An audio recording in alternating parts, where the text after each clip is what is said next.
Ah non, j'ai jamais goûté. Ça tombe bien, Slow Food est en partie là pour ça, faire découvrir des produits enracinés dans la culture de leur territoire, mais pas forcément connus du reste du monde, comme ce fromage de chèvre suédois et tant d'autres.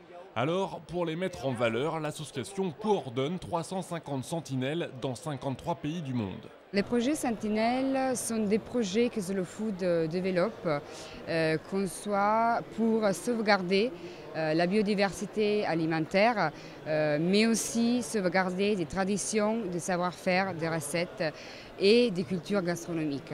Est-ce la chaleur et le parfum marocain qui nous ont attirés? Toujours est-il, c'est sur ce stand qu'on a décidé de s'arrêter. La coopérative des producteurs de safran de Telwin était présente pour défendre le savoir-faire de son petit village au cœur des montagnes de l'Anti-Atlas. On reste à la tradition, nous on reste à la tradition, on fait tout à la main. Et on fait tout à la main, on fait en famille.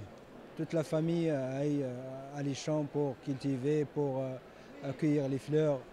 Ce village marocain compte 11 producteurs qui produisent à eux tous autour de 40 kg de safran par an sur des parcelles qui n'excèdent pas 1 hectare. Ce travail minutieux a inspiré 4 étudiantes de l'IUT de Tours qui se sont engagées dans le projet Rogusto pour leurs études. Aujourd'hui, on nous parle beaucoup des grandes multinationales, de l'agroalimentaire, etc. Et c'est là où aujourd'hui on se rend compte qu'il n'y a pas que ça et qu'il y a peut-être des choses plus humaines. Cette sentinelle Slow Food travaille à préserver cette culture de safran. Pour cela, il faudrait augmenter la quantité d'eau disponible et assurer une rémunération à la hauteur du travail accompli. Pour les y aider, un travail de recherche a été entamé afin d'obtenir le label Indication géographique protégée.